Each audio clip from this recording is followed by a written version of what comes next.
Okay, let's just dive right into this explainer. Today, we're going to uncover exactly why the United States has struggled for, well, over 6 decades to successfully deploy a nuclear reactor in space. And we are talking about a struggle that has cost tens of billions of dollars. It's this fascinating, kind of frustrating, but absolutely crucial story about massive ambition hitting a wall of poor execution.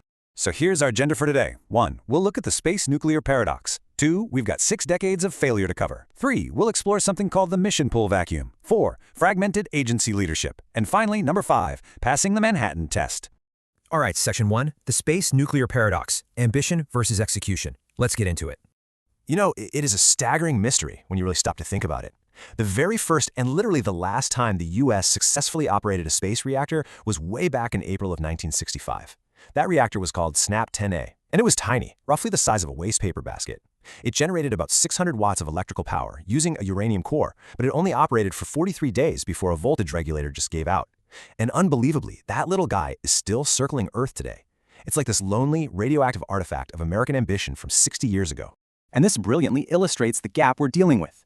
While the US has been completely paralyzed, basically caught in endless cycles of paperwork, the Soviet Union and Russia proved that, hey, with programmatic focus and real institutional will, space nuclear systems can absolutely be launched and operated routinely. I mean, they flew over 30 space nuclear reactors between the 1960s and 1980s, mostly for low Earth orbit radar surveillance missions. 30 compared to our 1.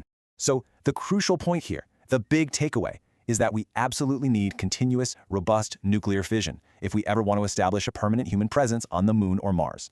Look, solar energy is fantastic, but there's a saying, solar power lets you visit, nuclear power lets you build.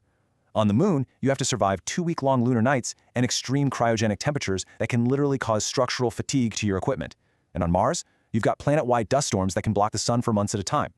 Fission power, which runs on a self-sustaining chain reaction from splitting atoms, is really the only technology capable of providing the stable, high-kilowatt power we absolutely need for life support, ice prospecting, and fuel manufacturing. Moving right along to Section 2, 6 decades of failure, a pattern of stalls. We see this undeniable pattern where high-level enthusiasm repeatedly just gives way to paper studies and eventually outright cancellation.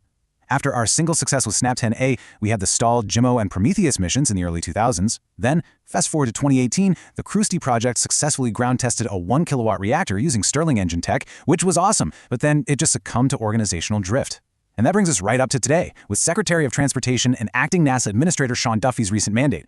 His directive demands that we deploy a 100-kilowatt fission reactor on the moon by the first quarter of 2030. To put this history of failure into perspective, just look at the canceled JIMO program from the early 2000s. It had a staggering $20 billion spiraling cost estimate. $20 billion! This perfectly diagnoses the disease of technological overreach. JIMO tried to leap straight into this massive flagship mission to Jupiter, pairing an unproven new reactor design with unproven power conversion systems, all on a spacecraft that didn't even exist yet. The ambition simply collapsed under its own weight. Which brings us to Section 3, the mission pull vacuum, solutions-seeking users. So why did these multi-billion-dollar projects fail? Primarily because they were solutions in search of a customer. In aerospace engineering, there's this concept called mission pull. Basically, having an anchoring mission with a strict deployment deadline.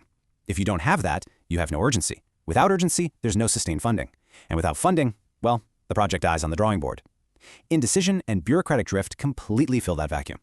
Okay, Section 4, fragmented agency leadership, bureaucratic paralysis.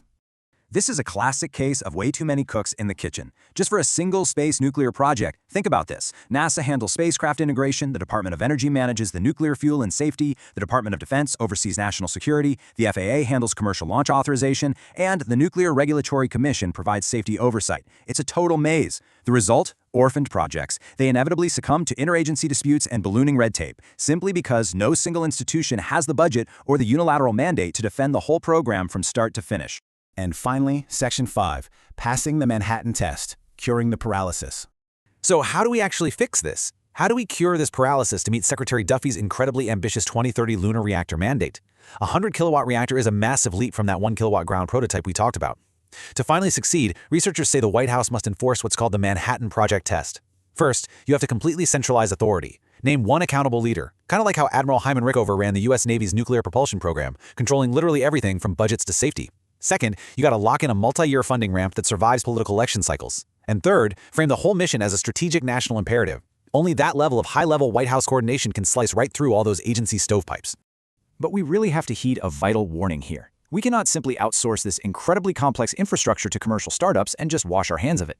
Don't get me wrong, private companies bring incredible speed and ingenuity to the table, but they have never built anything this complex spanning nuclear materials, space physics, and thermal management in a hard vacuum. The government absolutely must step into an enabling role. They need to provide high-level R&D funding, regulatory alignment, and hands-on leadership to actually create the scaffolding that makes commercial success possible in the first place. All right, I want to leave you with this provocative thought. Unless we actually learn from these 6 decades of failure, unless we fix that mission pull vacuum and establish unified, strong leadership, we're just going to repeat history. And this time, with nations like China and Russia actively planning a shared nuclear lunar base, failing means handing the strategic advantage of the moon right over to our rivals.